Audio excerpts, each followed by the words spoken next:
بسم اللہ الرحمن الرحیم، السلام علیکم۔ اچھا جی، آج ہم ڈسکس کریں گے فیڈرل گورنمنٹ کو۔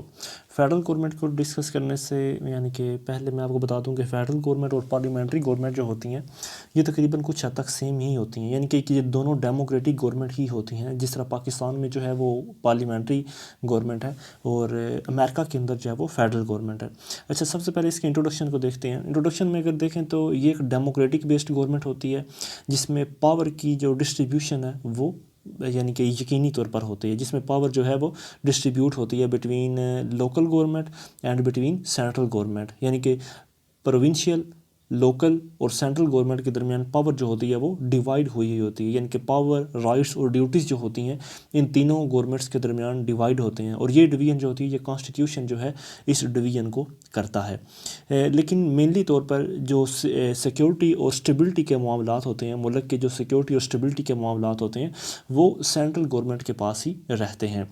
اچھا جی، اس کے میننگ کی اگر بات کریں تو اس کے میننگ کے اندر مختلف قسم کی ڈیفینیشن بھی آتی ہیں، لیکن اس کا سمپل مطلب میں یہ بنتا ہے کہ جب مختلف قسم کی انڈیپینڈنٹ اسٹیٹ آپس میں مل کر ایک نئی اسٹیٹ بنا دیں تو اس چیز کو کہتے ہیں، کہ ہم فیڈرل گورنمنٹ کا نام دے سکتے ہیں۔ اس کی ڈیفینیشن کے اندر ہیملٹن نے اس کی ڈیفینیشن یوں کی تھی کہ it is A union of few states which create a new state, مطلب یہ ایک یونین ہے کچھ اسٹیٹس کی جو آپس میں مل کر ایک نئی اسٹیٹ بنا دیتے ہیں۔ جبکہ مونٹیسکی جو ہے وہ اس کی ڈیفینیشن کچھ اس طرح سے کرتا ہے، وہ کہتا ہے کہ a method by which identical state unite together and get the membership of a big state, کہ یہ ایک ایسا میتھڈ ہے جس میں کہ آئیڈینٹیکل اسٹیٹس جو ہوتی ہیں وہ آپس میں اکٹھی ہوتی ہیں اور ممبرشپ حاصل کر لیتی ہیں ایک بڑی اسٹیٹ کی۔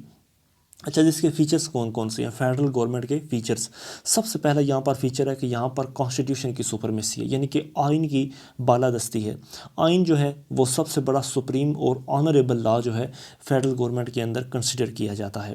نمبر 2 کے اوپر ہے یہاں پر ڈویژن آف پاور ہوتی ہے۔ یہاں پر دو قسم کی گورنمنٹ ہوتی ہیں، ایک ہوتی ہے سینٹرل گورنمنٹ، دوسری ہوتی ہے اسٹیٹس گورنمنٹ یا پروونشل گورنمنٹ بھی اسے کہا جاتا ہے، جس میں سینٹرل گورنمنٹ کی پاور الگ ہوتی ہیں اور جو ہے پروونشل گورنمنٹ کی پاور الگ ہوتی ہیں، اور یہ ڈسٹریبیوشن آف پاور جو ہوتی ہے یہ آئین کے تحت کی جاتی ہے، کہ آئین جو ہے وہ ریٹن بھی ہو سکتا ہے اور نان ریٹن میں بھی ہو سکتا ہے، جبکہ موسٹلی طور پر ریٹن اور ریجڈ کانسٹیٹیوشن ہوتا ہے، ریٹن فارم میں بھی ہوتا ہے اور ریجڈ فارم میں بھی، کہ جس کو امینڈمنٹ کرنا اتنا آسان کام نہیں ہوتا، کہ اس کی نیچر جو ہوتی ہے کانسٹیٹیوشن کی وہ ریجڈ ہوتی ہے اور ریٹن فارم میں ہوتی ہے۔ اچھا جی، اس کے بعد جو بائی کیمرل کا کہ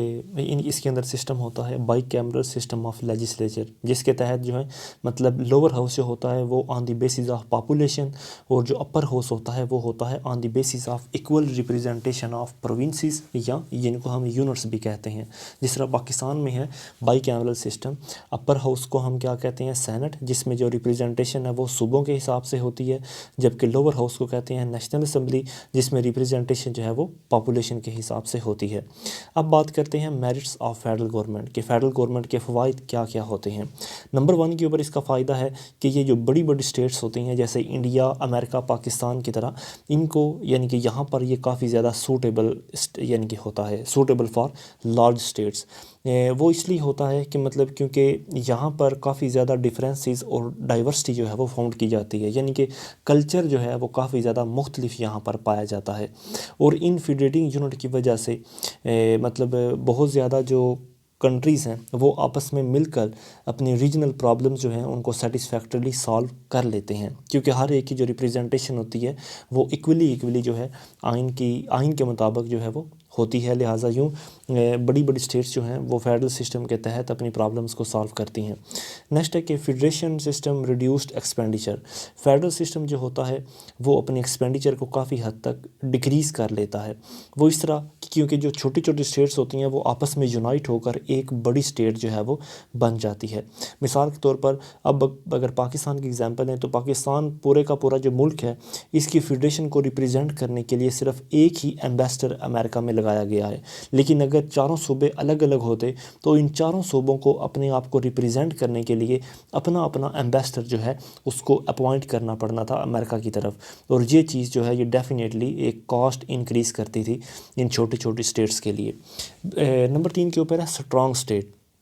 اب جب چھوٹی چھوٹی اسٹیٹ جو ہیں وہ آپس میں مل کر ایک مضبوط اور ایک بڑی اور پاورفل اسٹیٹ جو ہے وہ بنا لیتی ہیں تو یوں یہ ایک پیس، پراسپیرٹی اور اپنے آپ کو ڈیفینڈ بھی کر سکتی ہیں دوسری ایکسٹرنل ایگریشن سے۔ مثال کے طور پر کہ مطلب اگر آپس میں یونائٹ ہو کر یہ تمام اسٹیٹس رہیں گی تو ڈیفینیٹلی سی بات ہے کہ کوئی ایکسٹرنل ایگریشن جو ہے وہ ان کے خلاف آنے کے چانسز بہت کم ہو جائیں گے، اور ان کے لیے امن اور خوشحالی حاصل کرنا بھی آسان ہوگا، کیونکہ یونائٹی از اسٹرینتھ۔ اور نمبر 4 کے اوپر اس کی خاصیت ہے کہ یہاں پر کوئی ٹرینی یا ڈیپوٹزم نہیں ہوتا، یعنی کہ اس کی اگزامپل یہ ہے کہ کسی بھی یعنی کہ جو بھی یہاں پر حکمران آتا ہے یعنی کہ فیڈرل گورنمنٹ کے تحت وہ کبھی بھی ڈکٹیٹر نہیں بن سکتا۔ اس کی وجہ یہ ہوتی ہے کہ اس کی جو پاورز اور فنکشنز وغیرہ جو ہوتے ہیں یا اس کی جو ایکٹیویٹیز ہوتی ہیں وہ کانسٹیٹیوشن کے اندر باقاعدہ طور پر واضح لکھ دی گئی ہیں، یعنی کہ سینٹرل گورنمنٹ کا کیا کام ہے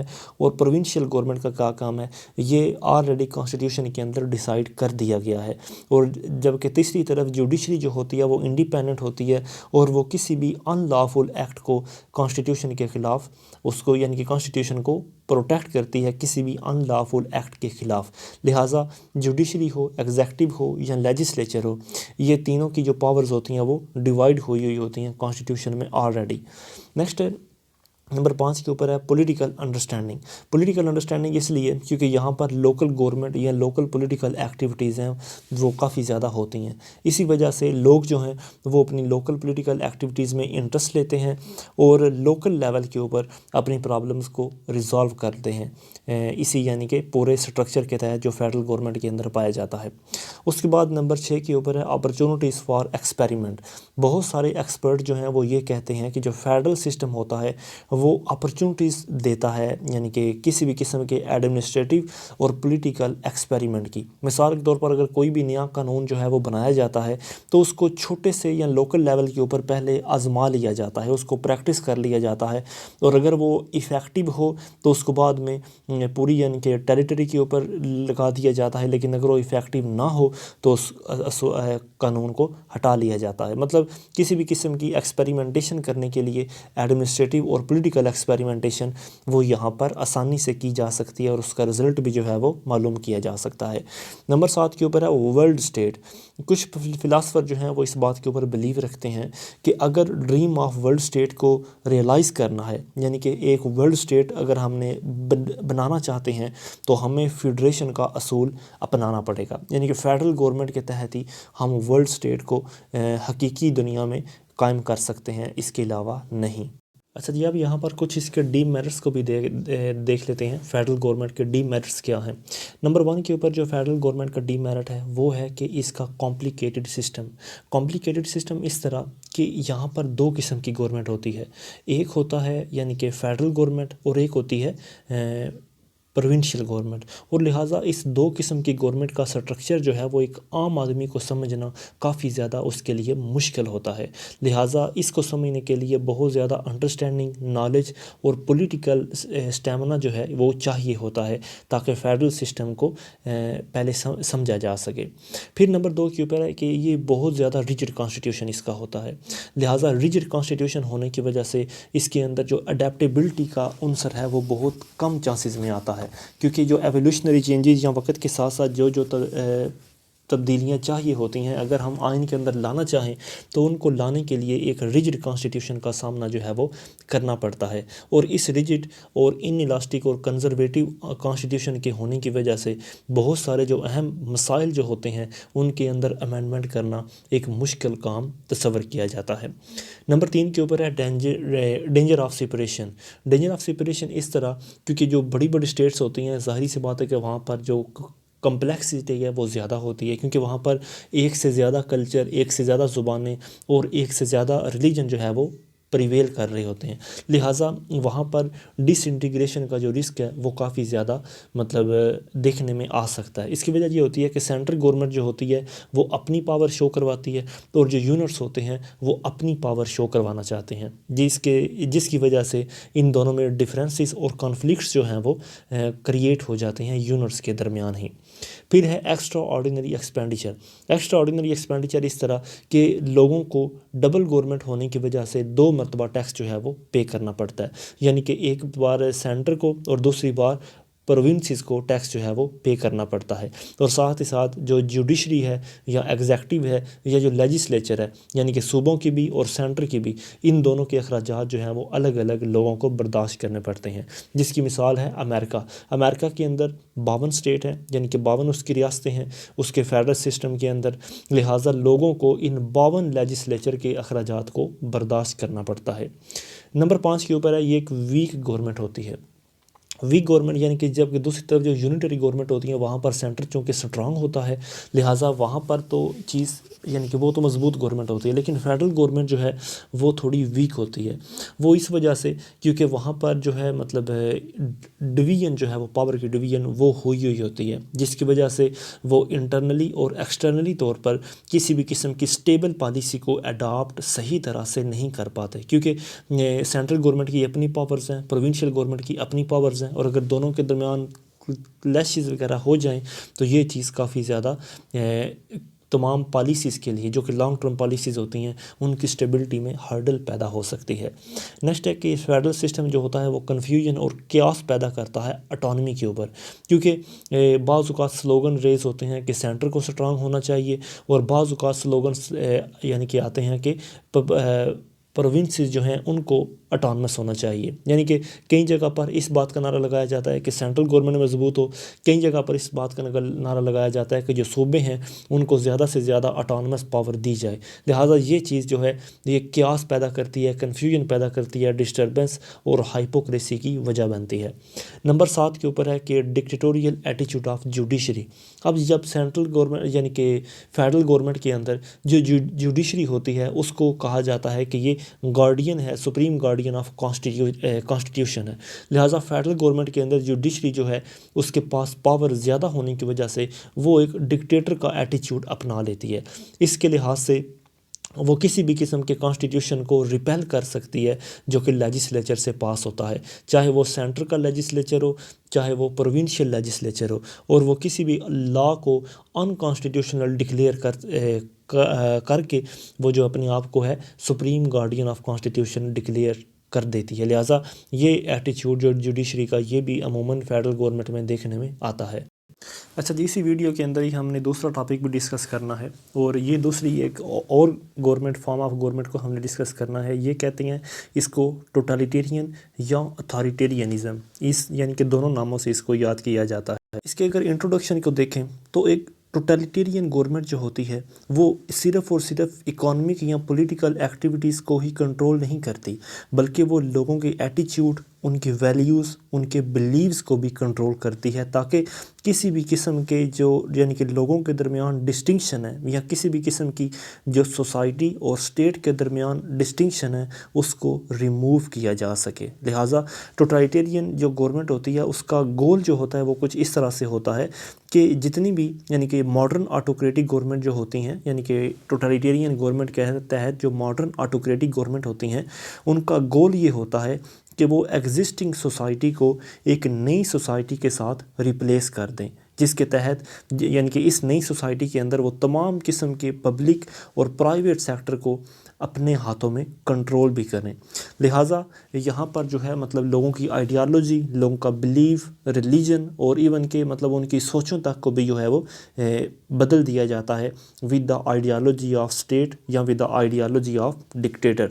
اچھا جی، ہیڈ کون ہوتا ہے ٹوٹلیٹیرین گورنمنٹ کا؟ ہیڈ جو ہے وہ کون ہوتا ہے؟ اس کا ہیڈ جو ہے وہ ایک سنگل میس یعنی کہ مطلب ایک سنگل میسیو پارٹی بھی ہو سکتی ہے، یا ایک صرف اور صرف ڈکٹیٹر بھی ہو سکتا ہے.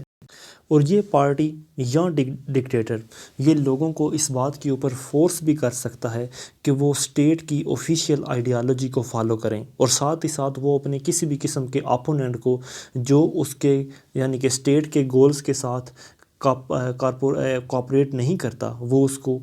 کرش بھی کر سکتے ہیں. اس کے علاوہ ٹوٹلیٹیرین اسٹیٹ کے اندر جتنے بھی قسم کے بزنس ہوتے ہیں، لیبر یونین ہوتی ہیں، چرچز ہوتے ہیں یا پولیٹیکل پارٹیز ہوتی ہیں، ان تمام چیزوں کو کنٹرول کر لیا جاتا ہے، یعنی کہ وہ ساری چیزیں اسٹیٹ کے انڈر آ جاتی ہیں. اچھا جی، اب بات کرتے ہیں کہ اس کی خصوصیات کیا ہوتی ہیں، ٹوٹالیٹیرین گورنمنٹ کے اندر کن کن چیزوں کو کیا جاتا ہے، یعنی کہ کیا کیا چیزیں الاؤ ہیں اور کیا کیا چیزیں الاؤ نہیں ہیں۔ سب سے پہلے تو ہے جو ٹوٹالیٹیرین گورنمنٹ ہوتی ہے یہ لبرل ڈیموکریٹک فیتھ کے بالکل اگینسٹ ہوتی ہے، کیونکہ جو ٹوٹالیٹیرین گورنمنٹ ہوتی ہے وہ ایک فکسڈ پیٹرن آف بیہیویئر جو ہے اس کو فالو کرتی ہے اور اس کو فالو کرواتی بھی ہے، لہٰذا یہ ایک اینٹی انٹلیکچوئل گورنمنٹ ہوتی ہے۔ نمبر دو کے اوپر ہے ریئیکشن اگینسٹ ڈیموکریسی۔ ٹوٹالیٹیرین گورنمنٹ جو ہوتی ہے وہ مکمل طور پر ڈیموکریسی، سوشلزم، پارلیمنٹری یا فیڈرل سسٹم کے خلاف ہوتی ہے۔ یہ فیڈرل سسٹم کو یا مطلب ڈیموکریٹک انسٹیٹیوشن کو اس طرح سے کرٹیسائز کرتی ہے کہ یہ کہتی ہے کہ پارلیمنٹ جو ہوتا ہے یا ڈیموکریٹک انسٹیٹیوشن جو ہوتے ہیں وہ کرپٹ ہوتے ہیں، انکیپیبل ہوتے ہیں اور ایبسولوٹلی ہیلپ لیس ہوتے ہیں اگر کسی بھی قسم کی کوئی ایمرجنسی یعنی کہ ملک کے اندر آ جائے، لہٰذا یہ ڈیموکریسی کے بھی خلاف ہوتے ہیں۔ نمبر 3 کے اوپر ہے کہ یہ کسی بھی قسم کی ڈائیورسٹی یا پلورلٹی آف ڈیموکریسی کے خلاف ہوتے ہیں، کیونکہ ڈیموکریسی جو ہوتی ہے یہ وہاں پر اچھی طرح پریویل کر سکتی ہے جہاں پر مکس کلچر پایا جاتا ہے، لہٰذا ایسے یعنی کہ کلچر کے اندر یہ کسی بھی قسم کی ڈائیورسٹی یا پلورلٹی کو ڈسمس کرتی ہے، اور یہ ٹوٹالیٹیرین سٹیٹ یا ٹوٹالیٹیرین گورنمنٹ یہ چاہتی ہے کہ وہ ایک مضبوط پولیٹیکل پاور اور ایک مضبوط ڈکٹیٹر یا ایک مضبوط سنگل پولیٹیکل پارٹی جو ہے وہ ریکوائر کرتی ہے، تاکہ ساری کی ساری جو پاورز ہیں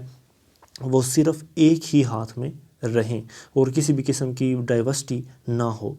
نمبر 4 کے اوپر ہے اینیمی آف فریڈم۔ یہاں پر کسی بھی قسم کی آزادی نہیں ہے، تمام قسم کی آزادی جو ہے اس کے اوپر بین لگا دیا جاتا ہے، مثلا there is no freedom of speech, expression, thought, association, books, radio, TV, press, arts یا پولیٹیکل اپوزیشن، ان تمام چیزوں کو کوئی اجازت نہیں ہوتی۔ جب ان تمام چیزوں کی اجازت نہیں ہوتی تو یہ چیزیں انڈیویجول لبرٹی کے خلاف ہوتی ہیں، لہٰذا یہاں پر انڈیویجول لبرٹی نہیں ہوتی۔ نمبر 5 کے اوپر ہے کہ کسی بھی قسم کے پولیٹیکل اپوننٹ کو برداشت نہیں کیا جاتا۔ ٹوٹالیٹیرین سٹیٹ جو ہوتی ہے وہ اس چیز کا بالکل بھی حق نہیں دیتی کہ کوئی بھی پارٹی جو ہے وہ اسٹیٹ پارٹی کے خلاف آواز اٹھائے، اور کسی بھی ورکنگ کلاس کو کسی بھی قسم کی سٹرائک کرنے کی، ہڑتال کرنے کی اجازت نہیں ہوتی۔ نمبر 6 کے اوپر ٹوٹالیٹیرین سٹیٹ کا جو یعنی کہ کھانا پینا ہوتا ہے وہ یہ سمجھتے ہیں کہ ان کا ایک اگریسیو نیشنلزم، ملٹریلزم اور ایکسپینشنزم یعنی کہ ان چیزوں کو وہ فالو کرتے ہیں۔ یہ تمام چیزیں جو ہیں یہ ایک ٹوٹالیٹیرین سٹیٹ کی ایک ضروری چیزیں ہوتی ہیں، یعنی کہ اس کے اسینشیل فیچرز میں شامل ہوتی ہیں۔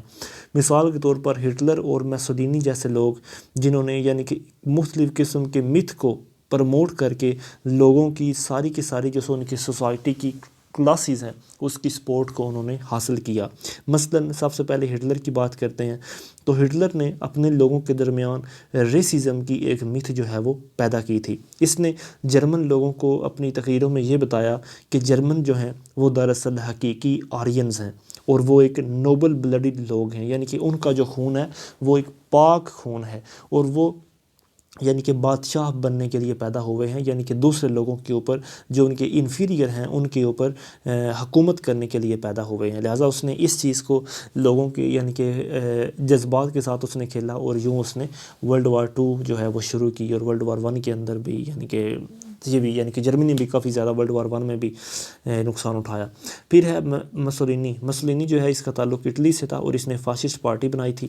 اچھا، اٹلی کے اندر مطلب اس نے ایک ایسی مطلب اس نے کہا تھا کہ اٹلی کی جو سرحدیں ہیں وہ ایکسپینشن ہونی چاہیے، اور اس نے اس ایکسپینشنزم کو زندگی اور موت کا مسئلہ بنا کے رکھ دیا۔ اس نے کہا کہ یعنی کہ ہم نے مرنا ہے یا لڑنا ہے، لہٰذا اٹلی ہو، جرمنی ہو یا رشیا ہو، انہوں نے بالکل اسی یعنی کہ نیشنلزم، ملٹریزم اور ایکسپینشنزم کی پالیسیز کو فالو کرتے ہوئے اپنی جو مطلب ان کی ول ہے اس کو انہوں نے سیٹسفائی کیا تھا۔